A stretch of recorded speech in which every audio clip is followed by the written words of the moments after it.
ଗଳ୍ପ ବନ୍ୟ ଶୂକର। ଗାଳ୍ପିକ ଅଖିଳ ମୋହନ ପଟ୍ଟନାୟକ।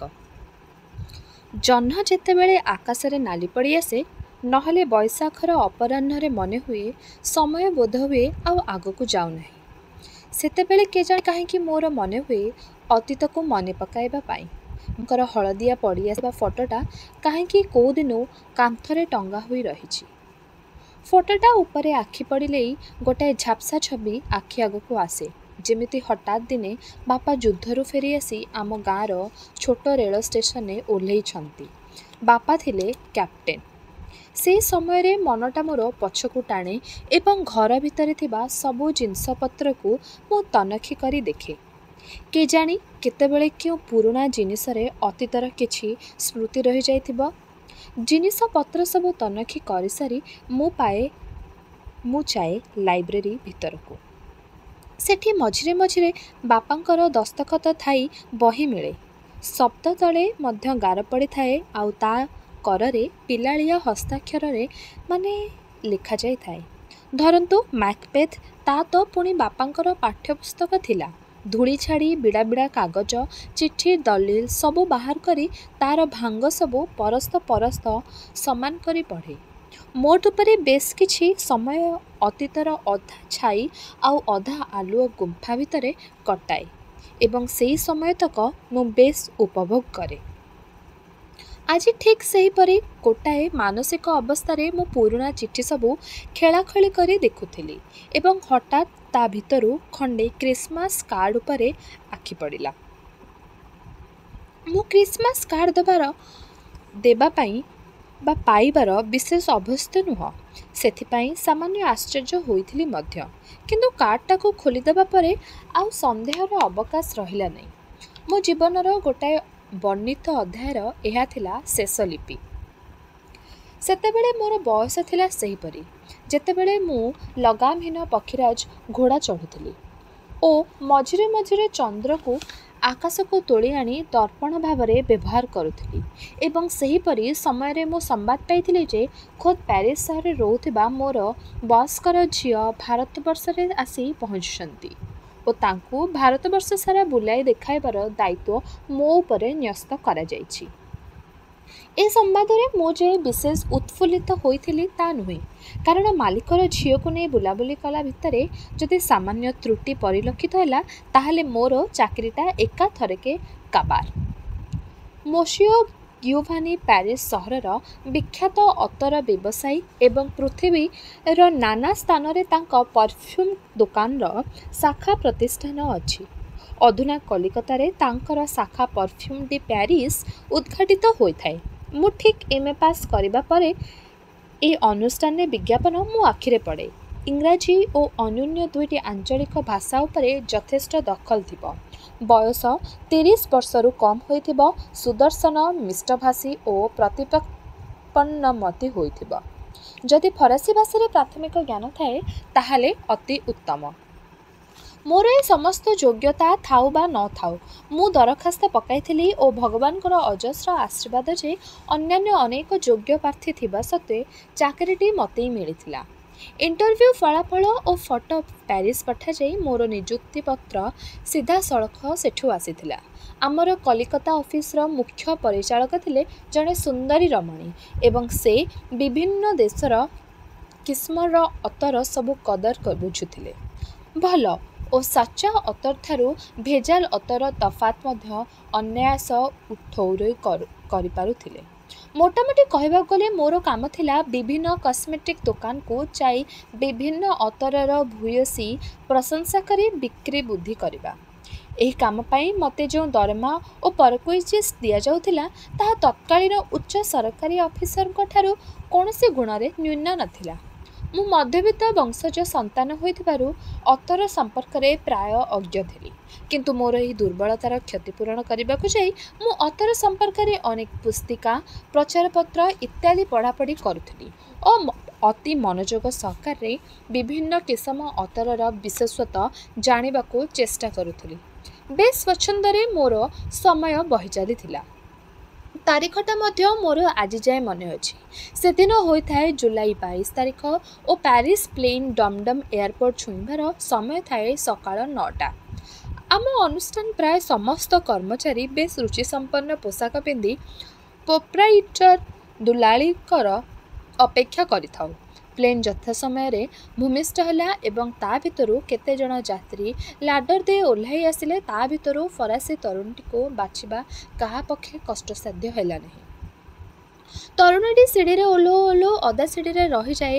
ଏୟାରପୋର୍ଟର ଗୋଟିଏ ଫଟୋ ନେବା ପାଇଁ ଗୋଟିଏ ଛୋଟ କ୍ୟାମେରାରେ ଚକ୍ଷୁ ସଂଯୋଗ କଲି।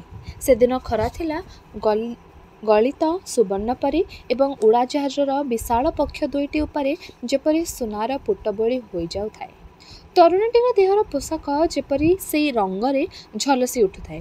କ୍ୟାମେରା କାଢ଼ି ନେବା ପରେ ସ୍ପଷ୍ଟ ଦେଖିହେଲା ଯେପରି ଗୋଟିଏ ଛୋଟ ସ୍ମିତହାସ୍ୟକୁ ଓଠ ଉପରେ ସ୍ଥିର କରି ନେଇ ସେ ବାକିତକ ପାହାଚ ଓହ୍ଲାଇ ଆସିଲେ। ଏୟାରପୋର୍ଟ ଲାଉଞ୍ଜରେ ଯେଉଁ କ୍ଷୁଦ୍ର ପରିଚୟ ପର୍ବଟି ଆରମ୍ଭ ହେଲା ସେଥିରେ ମୁଁ ଥିଲି ତୃତୀୟ ବ୍ୟକ୍ତି। କିନ୍ତୁ ମୋର ପରିଚୟ କରିଦେବା ପୂର୍ବରୁ ଆଗନ୍ତୁକ ମୋ ସହିତ କରମର୍ଦ୍ଦନ କରି କହିଲେ, ଆପଣ ମିଷ୍ଟର ପରିଜା? ହଁ ହଁ, ମୁଁ ଆପଣଙ୍କୁ ଅନେକ ଦିନୁ ଜାଣେ। ମୁଁ ଆଗରୁ ଆପଣଙ୍କର ଫଟୋଗ୍ରାଫ ଦେଖିଛି। ସେଇଠାରୁ ବୋଧହୁଏ ପରିଚୟ ପର୍ବ ଶେଷ ହେଲା, କାରଣ ଅବଶିଷ୍ଟ କର୍ମଚାରୀମାନଙ୍କର ପରିଚୟ ଦେବାବେଳେ ସେ କେବଳ ସେଇଠାରେ ଠିଆ ହୋଇ ସନ୍ତୋଷ ସୂଚକ ମୁଣ୍ଡ ହଲାଇ ସେମାନଙ୍କର ଅଭିବାଦନ ଗ୍ରହଣ କଲେ। କାଳ ବିଳମ୍ବ ନ କରି ସେ ତାଙ୍କର ଭ୍ୟାନିଟି ବ୍ୟାଗ୍ରୁ ଖଣ୍ଡେ ଛୋଟ ପରିଚୟପତ୍ର ବାହାର କରି ମୋତେ ଦେଲେ ଓ କହିଲେ, ଶୁଣ ମିଷ୍ଟର ପରିଜା, ଭାରତବର୍ଷରେ ମୋର ରହଣି ଖୁବ୍ ଅଳ୍ପ ଦିନ ଓ ତା ଭିତରେ ତମକୁ ଅତି ସାବଧାନତାର ସହିତ ମୋର ଭ୍ରମଣ ସୂଚୀ ତିଆରି କରିବାକୁ ପଡ଼ିବ, ଯେପରି ମୁଁ ଏ ଦେଶର କୌଣସି ଅଂଶ ମିସ୍ କରି ନ ଯାଏ। ଆଜି ଲଞ୍ଚ ଖାଇବା ସମୟରେ ଯେପରି ସବୁ ଠିକ୍ ହୋଇଯାଇଥାଏ। ଏହି ପ୍ରଥମ ପରିଚୟରେ ହିଁ ପରଫ୍ୟୁମ୍ ଦି ପ୍ୟାରିସ୍ର ସମସ୍ତ କର୍ମଚାରୀ ବେଶ୍ ବିମର୍ଷ ହୋଇ ପଡ଼ିଥିଲେ। କିନ୍ତୁ ଏ ପରିସ୍ଥିତି ପାଇଁ ମୋର ସାମାନ୍ୟତମ ଅବଦାନ ମଧ୍ୟ ନଥିଲା। ଯେଉଁ କ୍ଷୁଦ୍ର ପରିଚୟ ପତ୍ରଟି ଆସିଥିଲା ତାହାର ବକ୍ତବ୍ୟ ଥିଲା ଏତିକି ଯେ କ୍ୟାଥରିନ୍ ଗର୍ଜ ଭାରତବର୍ଷରେ ରହିବା ସମୟରେ ଶ୍ରୀ ଜଗନ୍ନାଥ ପରିଜା ତାଙ୍କୁ ବିଭିନ୍ନ ସ୍ଥାନ ବୁଲାଇ ନେବା ଦାୟିତ୍ୱରେ ରହିବେ ଓ ଏ ସମସ୍ତ ସମୟ ପାଇଁ ତାଙ୍କର ଦରମା ଇତ୍ୟାଦି ଭିନ୍ନ ସେ ସମସ୍ତ ଗ୍ରସ୍ତ ଖର୍ଚ୍ଚ ଅନୁଷ୍ଠାନରୁ ପାଇବେ। ହାତରେ ଯେପରି ଜହ୍ନ ପାଇଲି। ଦରମା, ଛୁଟି, ହସ୍ତ ଖର୍ଚ୍ଚ ଓ ସୁନ୍ଦରୀ ତରୁଣୀ ସାନ୍ନିଧ୍ୟ ଏକାଥରକେ ଏ ପୃଥିବୀରେ ମୋ ଛଡ଼ା କାହାକୁ ମିଳିଛି କୁହ ଦେଖି? ସେଦିନ ଗ୍ରାଣ୍ଡ ହୋଟେଲରେ ଲଞ୍ଚ ଟେବୁଲ ଉପରେ ଭ୍ରମଣ ସୂଚୀ ତିଆରି କରାଯାଉଥିଲା ଏବଂ କ୍ୟାଥରିନ୍‌ଙ୍କ ଆଦେଶରେ ବିୟର ରଖାଯାଇଥିଲା ଟେବୁଲ ଉପରେ। ମୋ ଗିଲାସରେ ବିୟର ଢାଳିବା ମାତ୍ରକେ ମୁଁ ଏକାଥରକେ ଚିତ୍କାର କରି ଉଠିଲି, ନା, କ୍ଷମା କରିବେ, ମୁଁ ବିୟର ଖାଏ ନାହିଁ। ବିସ୍ଫାରିତ ଆଖିରେ ଅନାଇଲେ କ୍ୟାଥରିନ୍ ଓ କହିଲେ, ଏ ଟ୍ରପିକ୍ ଖରା ସହିପାର କେମିତି ପରିଜା? କଥାଟାର ମୋଡ଼ ବଦଳାଇ ଦେଇ ମୁଁ କହିଲି, ମୁଁ ପରିଜା ନୁହେଁ, ପରିଜା। ଥରେ, ଦୁଇଥର, ତିନିଥର ପରେ ମଧ୍ୟ ମୋ ନାଁ ଉପରୁ ଚନ୍ଦ୍ରବିନ୍ଦୁଟିକୁ କାଢ଼ି ନେବା ତାଙ୍କ ପକ୍ଷରେ ସମ୍ଭବ ହେଲା ନାହିଁ। ଶେଷକୁ କପଟ ବିରକ୍ତରେ କ୍ୟାଥରିନ୍ କହିଲେ, ତମମାନଙ୍କ ଉଚ୍ଚାରଣ ବଡ଼ ଜଟିଳ, ତେଣୁ ତାକୁ ସହଜ କରି ନେଇ ମୁଁ ତମକୁ ଡାକିବି ଜେପି ଓ ତମେ ମୋତେ ଡାକିବ KG. K for Catherine and ଜ ଫର୍ ଗର୍ଜ। କେମିତି? ମୁଁ ଅସହାୟ ଭାବରେ ସମ୍ମତି ପ୍ରଦାନ କଲି। ମଧ୍ୟାହ୍ନ ଭୋଜନ ଶେଷ ହେବା ପରେ କେଜି ମୋତେ ତାଙ୍କର ଘରକୁ ଡାକିଲେ ଓ ମୁଁ ବାଧ୍ୟ ଅନୁଚର ପରି ତାଙ୍କର ଅନୁଗମନ କଲି। ଘର ଭିତରେ ଜିନିଷପତ୍ର ସବୁ ତଥାପି ଅସଜଡ଼ା ହୋଇ ପଡ଼ିଥିଲା। କ୍ୟାମେରା, ଟ୍ରାନ୍ସଡ୍ୟୁସର, ବିଭିନ୍ନ ପ୍ରସାଧନ ସାମଗ୍ରୀ ଓ ଅନେକ ଜିନିଷ। ଖୁବ୍ ବ୍ୟସ୍ତ ହୋଇ କେଜି ସୁଟକେସ୍ର ଆଳିମାଳି ଜିନିଷଗୁଡ଼ିକ ଖୋଜି ଖୋଜି ଯେଉଁ ଜିନିଷଟିକୁ ବାହାର କଲେ ତାକୁ ଦେଖିବା ମାତ୍ରେ ମୁଁ ବୁଝିପାରିଲି ଯେ ତାହା ପ୍ୟାରିସ୍ର ଅନ୍ୟତମ ଶ୍ରେଷ୍ଠ ପରଫ୍ୟୁମ୍ ପ୍ଲାସେଣ୍ଟାରୀ। ଦାମ ଅନୂନ୍ୟ 700 ଟଙ୍କା ହେବ। ଖୁବ୍ ଆଦର ସହକାରେ ମୋ ଆଗରେ ତୋଳି ଧରି କେଜି କହିଲା, ଅନେକ ସମୟ ଚିନ୍ତା କରି କରି ତମ ପାଇଁ ଗୋଟେ ଉପହାରଟିକୁ ଆଣିଛି। ଆଶା କରେ ଏଟା ତମର ପସନ୍ଦ ହେବ। ତାପରେ ମୁହଁରେ ଟିକେ ଦୁଷ୍ଟାମୀ ହସଟାଣି ରହି କହିଲା, ଏଟାକୁ ନେଇ ତମେ ତମର ଗର୍ଲଫ୍ରେଣ୍ଡକୁ ଦେଇପାରିବ ନାହିଁ। ମନେ ରଖ, ଏଟା କେବଳ ପୁରୁଷମାନଙ୍କ ପାଇଁ। ମୁଁ କହିଲି, ମୁଁ ସତରେ ଖୁବ୍ ଖୁସି ଓ ନିଜକୁ ଖୁବ୍ ସମ୍ମାନିତ ମନେ କରୁଛି, କିନ୍ତୁ ସତ କହିବାକୁ ଗଲେ ମୁଁ ନିଜେ କିନ୍ତୁ କୌଣସି ପରଫ୍ୟୁମ୍ର ବ୍ୟବହାର କରେ ନାହିଁ। କେଜି ଯେପରି ଆକାଶରୁ ପଡ଼ିଗଲା। କାମ କର, ପରଫ୍ୟୁମ୍ ଦୋକାନୀ ଅଥଚ ବ୍ୟବହାର କରେ ନାହିଁ? ଏଟା ଅସମ୍ଭବ। ତମେ ମୋର ଉପହାର ଗ୍ରହଣ କରିବାକୁ ଚାହଁ ନାହିଁ? ମୁଁ ଅନେକ ବୁଝାଇବାକୁ ଚେଷ୍ଟା କଲି ଯେ ମୋ ଦେଶରେ ମଧ୍ୟବିତ୍ତ ଖାଇବାକୁ ପାଏ ନାହିଁ। ସେ ଅତର ବ୍ୟବହାର କରିବ କୁଆଡ଼ୁ? ମୁଁ ଆଦୌ ଅପମାନ କରିବାକୁ ଚାହେଁ ନାହିଁ, କିନ୍ତୁ ସେଥିପାଇଁ ସତ କଥାଟାକୁ ତ ଲୁଚାଇ ରଖିହେବ ନାହିଁ। ତମର ରହଣି ସମୟ ଭିତରେ ଭଦ୍ରତା ଦୃଷ୍ଟିରୁ ଏହି ଅତରଟାକୁ ମୋର ବ୍ୟବହାର କରିବା କଥା। କିନ୍ତୁ କଥାଟା ସେତେବେଳେ ଜାଣିଲେ ତମେ ହୁଏତ ଆହୁରି ବେଶୀ କ୍ଷୁଣ୍ଣ ହୋଇଥାନ୍ତ। କେଜି କଥାର କିଛି ଜବାବ ନ ଦେଇ ଜିନିଷପତ୍ର ସଜଡ଼ା ସଜଡ଼ି କରିବାର ଛଳନା କଲା କେବଳ। ମୁଁ ସେଦିନ ଘରକୁ ଫେରିଲା ବେଳେ କେଜିର ଏହି ଅନୁଭୂତି ବନ୍ଧୁତାରେ ବିହଳିତ ହୋଇପଡ଼ିଥିଲି ସତ, କିନ୍ତୁ ଏହାର କୌଣସି କାରଣ ବା ସୂତ୍ର ଖୋଜିବା ବାହାରେ କରିବା ମୋ ପକ୍ଷରେ ସମ୍ଭବ ନଥିଲା। କାଲି ସକାଳୁ ଆରମ୍ଭ ହେବ ଭ୍ରମଣର ପ୍ରଥମ କିସ୍ତି ଏବଂ ତା ପୁଣି ଓଡ଼ିଶାରେ। କଥାବାର୍ତ୍ତାରେ ଲକ୍ଷ୍ୟ କରି ଦେଖିଲି ଯଦିଓ ଦିଲ୍ଲୀ, ମାନ୍ଦ୍ରାଜ, ବମ୍ବେ ଇତ୍ୟାଦି ସହର ସବୁ ଭ୍ରମଣ ସୂଚୀର ଅନ୍ତର୍ଗତ ଥିଲା, ତଥାପି କେଜିର ପସନ୍ଦ ଥିଲା ମଫସଲ ଜଙ୍ଗଲ ଓ ଆଦିବାସୀ ପଡ଼ା। ବା ଅଜବ ଝିଅ ତ! କାଲି ପାଇଁ ଆବଶ୍ୟକୀୟ ପ୍ରସ୍ତୁତି ସାରି ମୁଁ ନିଦରେ ତଳେଇ ଯାଇଥିଲି। ତା ଆରଦିନ କୋଣାର୍କରେ ପହଞ୍ଚି ଦେଉଳ ଚାରିପଟେ ବୁଲି ବୁଲି ଦେଖୁଥିଲୁ। କେତେବେଳେ କେଜି ଫଟୋ ନେଉଥିଲା ତ କେତେବେଳେ ଗମ୍ଭୀର ହୋଇ ମିଥୁନ ମୂର୍ତ୍ତିକୁ ସ୍ଥିର ଅକ୍ଷରେ ଲକ୍ଷ୍ୟ କରି ରହୁଥିଲା। ଅକୁଣ୍ଠିତ ଭାବରେ ମୋର ହାତ ଧରି ସେ ଉଠୁଥିଲା ପଥରକୁ ପଥର।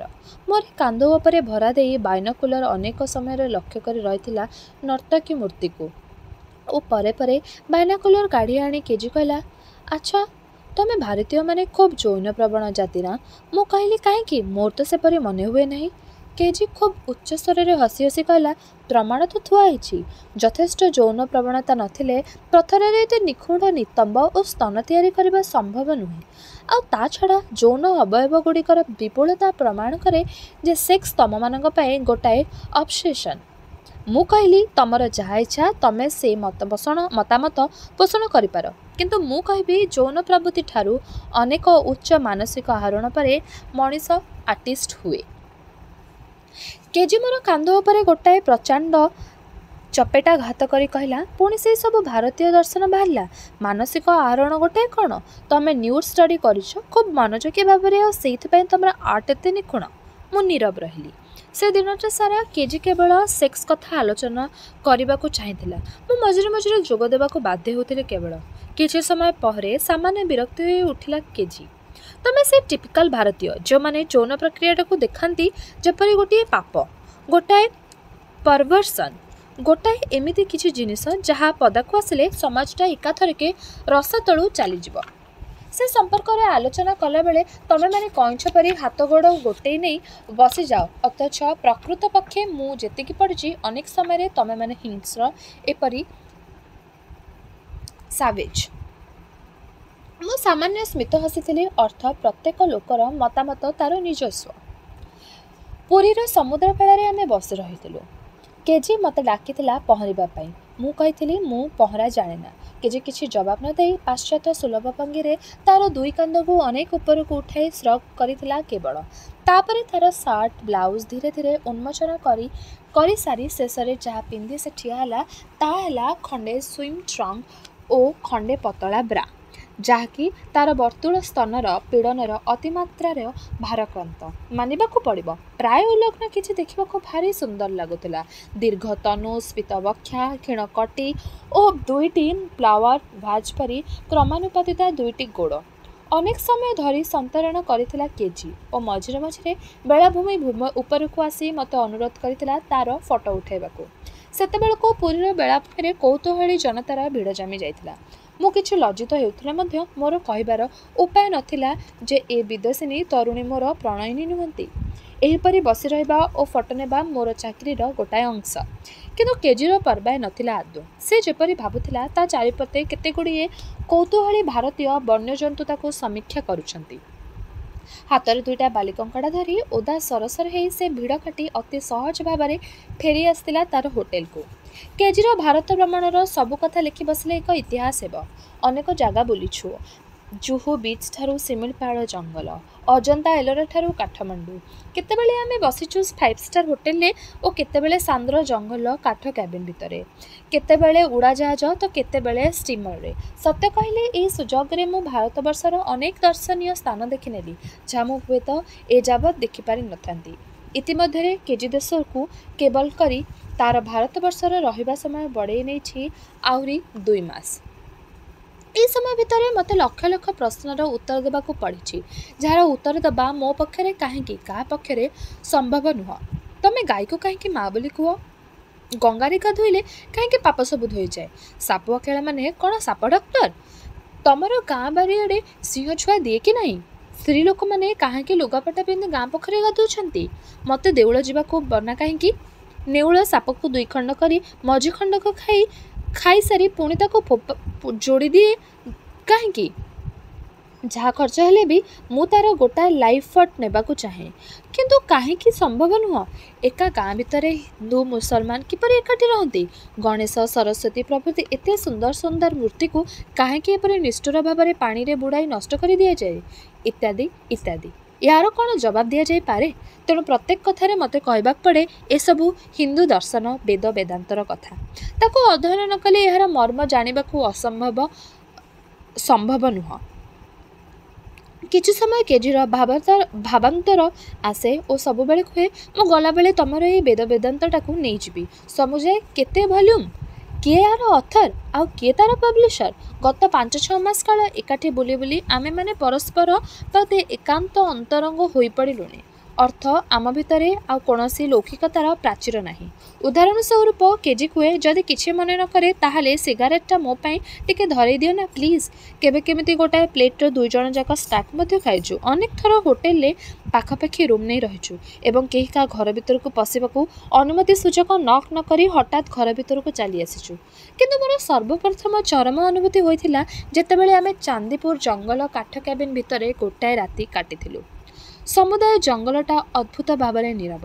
ଖଣ୍ଡେ ପତ୍ର ଝଡ଼ି ପଡ଼ିଲେ ମନେ ହେଉଛି ଯେମିତି ବିଶେଷ ଗୋଟାଏ କିଛି ଜିନିଷ ତଳେ ଓଜାଡ଼ି ହୋଇ ପଡ଼ିଲା। ସାନ୍ଦ୍ର ଅନ୍ଧାର। କ୍ୟାବିନ୍ର ଖାଲି ଦିକି ଦିକି ଜଳୁଛି ଗୋଟାଏ ମଇଳା ହାର୍କିନ୍ ଆଲୁଅ। ହଠାତ୍ ଗୋଟାଏ ବାଘର ହେଣ୍ଟାଳରେ ଚମକି ଉଠି କେଜି ମୋତେ କୁଣ୍ଢାଇ ଧରିଥିଲା 2 ବାହୁ ଚଢ଼େଇ। ବାଘର ହେଣ୍ଟାଳରେ ସତକୁ ସତ ବଣଟା କମ୍ପି ଉଠିଥିଲା ଏବଂ ତା'ର ପ୍ରତିଧ୍ୱନି ଥରି ଥରି ପୁଣି ଥରେ ଲୀନ ହୋଇଯାଇଥିଲା ଏକ ଅଖଣ୍ଡ ନୀରବତାରେ। କିନ୍ତୁ ତଥାପି କେଜିର ବାହୁବେଷ୍ଟିନୀ ଶିଥିଳ ହେବା ସୂଚନା ମଧ୍ୟ ନଥିଲା। କେଜିର ଭୟ କଟିଯାଇଥିଲା, କିନ୍ତୁ ସେ ବୋଧହୁଏ ଅନ୍ୟ କିଛିର ସ୍ୱପ୍ନ ଦେଖୁଥିଲା। ତା'ର ବାଳ ଦିହରେ ଆସ୍ତେ ହାତ ମାରି ମୁଁ ତା'ର 1-2 ଥର ଡାକିଲି କେଜି ବୋଲି। କେଜି ତା'ର ବନ୍ଧିନୀ ଶିଥିଳ କରି ଆଣିଥିଲା। ତା'ର ମୁହଁ ଦେଖିଲେ ମନେ ହେଉଥିଲା ଯେପରି ତା'ର ଗୋଟାଏ ଦୀର୍ଘ ମଧୁର ସ୍ୱପ୍ନ କିଏ ହଠାତ୍ ଭାଙ୍ଗି ଚୁରମାର କରିଦେଲା। ଯିବା ଦିନ ସେତିକି ନିକଟତର ହୋଇ ଆସୁଥାଏ, କେଜି ସେତିକି ବିଷଣ୍ଣ ହୋଇ ଆସୁଥାଏ। ଯେପରି ତା'ର ଭାରତବର୍ଷ ଗସ୍ତଟା କୋଠି କ'ଣ ଅସମ୍ପୂର୍ଣ୍ଣ ରହିଗଲା। କେଜିର ପ୍ୟାରିସ୍ ରମାନ ହେବାର ଥିଲା ଦିଲ୍ଲୀରୁ। ତେଣୁ ଆମକୁ ଶେଷ ରାତ୍ରି ରହିବାକୁ ପଡ଼ିଥିଲା ଦିଲ୍ଲୀର କୌଣସି ଏକ ହୋଟେଲରେ। ପରମ୍ପରା ଅନୁଯାୟୀ ଦିଲ୍ଲୀ ହୋଟେଲର ରାତ୍ରି ଜୀବନ ଆରମ୍ଭ ହୋଇଥିଲା ଡ୍ୟାନ୍ସ ଫ୍ଲୋରରେ। ଅର୍କେଷ୍ଟ୍ରାର ସଙ୍ଗୀତ ସାମାନ୍ୟ ମୁଖର ହୋଇ ଉଠିବା ପରେ କେଜି ମୋର ହାତ ଧରି ଟାଣିନେଲା ନାଚର ଅଗଣାକୁ, ଯେଉଁଠାରେ ବହୁ ଯୁଗଳ ନର୍ତ୍ତକୀ ନିଜ ନିଜର କ୍ଷୁଦ୍ର ଆବର୍ତ୍ତ ଭିତରେ ଘୂରି ବୁଲୁଥିଲେ। ମୁଁ ପ୍ରାୟ ଆତଙ୍କିତ ହୋଇ ଉଠିଲି। ମୋତେ କ୍ଷମା କର କେଜି, ମୋତେ ନାଚି ଆସେନା। କହିଲି ସତ, କିନ୍ତୁ ସଙ୍ଗୀତ ତାଳେ ତାଳେ ମୁଁ ମଧ୍ୟ ଦୋଳିବାକୁ ଆରମ୍ଭ କରିଥିଲି ଏପଟୁ ସେପଟୁ। କେଜି ଫିସ୍ ଫିସ୍ କରି ମୋ କାନରେ କହିଲା, କିଏ କୁହେ ତୁମେ ନାଚି ଜାଣିନାହଁ? ଏଇ ତ ତମେ ନାଚୁଛ, ଚମତ୍କାର। ନାଚ କ'ଣ କାହାର ଶିଖିବା ଦରକାର ପଡ଼େ? ସେଟା ଜୀବନର ଗୋଟାଏ ଅଂଶ। ମୁଁ ଜାଣେନା ମୁଁ କ'ଣ ନାଚିଥିଲି, କିନ୍ତୁ ନାଚର ଅଗଣାର ଉପରେ ମୁଁ ରହିଥିଲି ପୁରା 20 ମିନିଟ୍। ନାଚିବା ବେଳେ କେଜି ଖୁବ୍ ହାଲୁକା ଦେଖାଯାଉଥିଲା, ଯେମିତି ଗୋଟାଏ ଛୋଟ ଚଢ଼େଇ ତା'ର ଟିକି ଟିକି ଡେଣାରେ ଫୁର୍ ଫୁର୍ ହେଇ ଉଡ଼ି ବୁଲୁଛି ଏଠୁ ସେଠିକି। ମୋର ଅଣ୍ଟା ଚାରିପଟେ ତା'ର ହାତକୁ ଗୁଡ଼େଇ ଧରି ସେ ଅତି ସାବଲୀଳ ଭାବରେ ପହଁରି ଯାଉଥିଲା ନାଚର ଚଟାଣ ଉପରେ। ନାଚ ଭିତରେ କେଜି ଆଉ ଗୋଟାଏ 2ଟା ହ୍ୱିସ୍କି ଅଧିକ ପିଇ ନେଇଥିଲା ଏବଂ ପ୍ରତିଥର ପିଇଲାବେଳେ ହ୍ୱିସ୍କି ଗିଲାସ ଉପରୁ ତଳି ରହୁଥିବା ଫେୟାରୱେଲ୍ ଟୁ ଇଣ୍ଡିଆ ନାଚ ପରେ ରୁମ୍କୁ ଫେରି ଦେଖେ ଯେ ମୋ ପାଇଁ କୌଣସି ରୁମ୍ ବୁକିଂ ନାହିଁ। କାରଣ ଆସିବା ବେଳେ କେଜି ହୋଟେଲ ରେଜିଷ୍ଟ୍ରିରେ ଦସ୍ତଖତ କରିଥିଲା। ଏଇ ଭୁଲଟା ଆସିଲା ବେଳେ କେଜି ହୋଟେଲ ରେଜିଷ୍ଟରରେ ଦସ୍ତଖତ କରିଥିଲା। ଏଇ ଭୁଲଟାକୁ ଯେତେବେଳେ ମୁଁ କେଜିକୁ ଦେଖାଇଦେଲି, କେଜି କହିଲା ଯେ ମୁଁ ଇଚ୍ଛା କରି ଗୋଟାଏ ଡବଲ୍ ରୁମ୍ ବୁକ୍ କରିଛି, ସେଥିରେ ଅନେକ ଖର୍ଚ୍ଚ ବଞ୍ଚିଯାଏ। ମୁଁ ଯୁଗପତି ବିସ୍ମିତ ଓ ଆତଙ୍କିତ ହୋଇ ଉଠିଲି, କିନ୍ତୁ ମୋର ଅନ୍ୟ ଉପାୟ ନଥିଲା। ସେଦିନ ସନ୍ଧ୍ୟାରେ ଆମେ ସାଧାରଣ ଡାଇନିଂ ହଲ୍କୁ ଯାଇନାହୁଁ। କେଜି ଆମ ରୁମ୍ ଭିତରକୁ ପାନୀୟ ଓ ରାତ୍ରିର ଭୋଜନ ସବୁକିଛି ମଗାଇ ନେଇଥିଲା। ଖାଇ ବସିବା ବେଳେ କେଜି ନିଜ ହାତରେ ସବୁକିଛି ପରିବେଷଣ କଲା। ଟେବୁଲ ଉପରେ ଲଗାଇଲା ଗୋଟାଏ ଛୋଟ ମହମବତୀ ଓ ଘରର ସମସ୍ତ ଆଲୁଅ ଲିଭାଇ ଦେଇ କହିଲା, ଆସ ଆଜି ଆମେ ଏଇ ମହମବତୀ ଆଲୁଅରେ ଖାଇବା।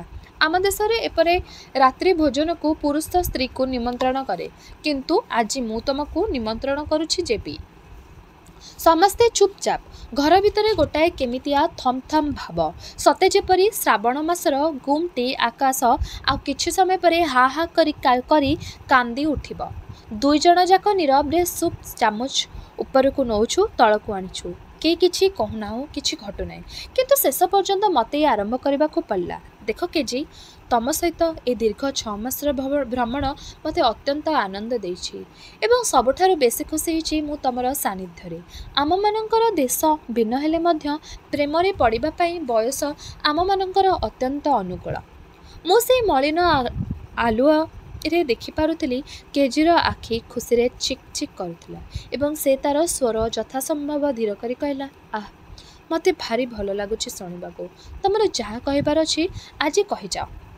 ସାମାନ୍ୟ ବିରତି ଦେଇ ମୁଁ ପୁଣି ଆରମ୍ଭ କରିଥିଲି, କିନ୍ତୁ ତମେ କେଜି ମୋ ପାଇଁ ଜଣେ ସାଧାରଣ ତରୁଣୀ ନୁହଁ। ତମେ ମୋ ପାଇଁ ଏକ ବିଶ୍ୱାସ। ମୋ ଉପରେ ଯେଉଁ ବିଶ୍ୱାସ ସ୍ଥାପନ କରାଯାଇଛି, ମୋ ପକ୍ଷରେ ତା'ର ଖିଲାପ କରିବା ସମ୍ଭବ ନୁହେଁ। ମୋତେ କ୍ଷମା କର। ମୋ ପକ୍ଷରେ ଆଜି ଗୋଟାଏ ରୁମ୍ରେ ତମ ସହିତ ରାତ୍ରି ଯାପନ କରିବା ଏକ ପାପ। କେଜିର ମୁହଁ ମଳିନ ପଡ଼ିଯାଇଥିଲା। ସେ ଅନୁନାସିକ ସ୍ୱରରେ ଗୁଣୁଗୁଣୁ କରି ତଥାପି ପ୍ରତିବାଦ କରୁଥିଲା, ମୁଁ କାହାର ସମ୍ପତ୍ତି ନୁହେଁ, ତେଣୁ ତା ନେଇ ବିଶ୍ୱାସ ଅବିଶ୍ୱାସର ପ୍ରଶ୍ନ ଉଠେନା। ମୁଁ ସମସ୍ତଙ୍କ ପରି ଜଣେ ମଣିଷ। ମୋର ଇଚ୍ଛା ମୋର ଏକାନ୍ତ ନିଜସ୍ୱ, କିନ୍ତୁ ତମେମାନେ ଓରିଏଣ୍ଟରେ ସେ କଥା ବୁଝିବ ନାହିଁ। ଦୁଇ ହାତର ବନ୍ଧନୀରେ ମୁହଁ ମାଡ଼ି କେଜି ଫୁଲି ଫୁଲି କାନ୍ଦୁଥିଲା ଓ ସେଇ ଛନ୍ଦରେ ତା'ର କାନ୍ଦ ଦୁଇଟି ଉପରକୁ ଉଠୁଥିଲା ଓ ତଳକୁ ପଡ଼ୁଥିଲା। ମୁଁ ଉଠି ଠିଆ ହେଲି ଓ ଜଣେ ଅପରାଧୀ ପରି କହିଲି, ମୁଁ ଆଜି ପାଇଁ ଆସୁଛି କେଜି। କାଲି ସକାଳ 8ଟାରେ ଏୟାରପୋର୍ଟରେ ଦେଖାହେବ। ତା ଆରଦିନ ଏୟାରପୋର୍ଟରେ ଦେଖିଲି ଅନ୍ୟ ଏକ କେଜି। ହାତରେ ସୁଟକେସ୍, କାନ୍ଧରେ କ୍ୟାମେରା ପ୍ରଭୃତି ଝୁଲି ରହିଛି ଏବଂ ବେଶ୍ ଖୁସି ଦେଖାଯାଉଛି, ଯେପରି ସେ ଗତ ରାତ୍ରିରେ ସବୁକିଛି ବିଷାଦ ଆତ୍ମଗ୍ଲାନି ତା ମନରୁ ସମ୍ପୂର୍ଣ୍ଣ ପୋଛି ଦେଇଛି। ଦେଖିବା ମାତ୍ରକେ ହସି ହସି ଅଭିବାଦନ କଲା, ଗୁଡ୍ ମର୍ଣ୍ଣିଂ ଜେପି। କାଲି ରାତିରେ ସୁନିଦ୍ରା ହୋଇଥିଲା ଆଶା କରେ। ସାଙ୍ଗ ହୋଇ କଫି ପିଇଥିଲୁ ରେଷ୍ଟୁରାଣ୍ଟରେ। ଗଲାବେଳେ କେଜି କହିଲା, ଚମତ୍କାର ତମର ଭାରତବର୍ଷ ଏବଂ ସବୁଠାରୁ ତମେ ନିଜେ ଜେପି। ତମର ସାନ୍ନିଧ୍ୟରେ ମୁଁ ଅତ୍ୟନ୍ତ ପ୍ରୀତ। ସମୟ ହୋଇଗଲା। ସିଡ଼ି ଦେଇ ଉପରକୁ ଉଠିଲା କେଜି। ମଝି ସିଡ଼ିରେ ଆଉ ଥରେ ପଛକୁ ଫେରି ହାତ ହଲେଇ ବିଦାୟ ନେଲା। ପ୍ରପେଲର ପ୍ରଚଣ୍ଡ ଆନ୍ଦୋଳନ କରି ଜାହାଜ ଆଗକୁ ଚାଲିଲା। କେଜି ବସିଥିଲା ଗୋଟାଏ ଝରକା ପାଖ ସିଟ୍ରେ। କାଚ ଉପରେ ପାପୁଲି ଘଷି ସେ ଶେଷ ବିଦାୟ ଜଣାଉଥିଲା।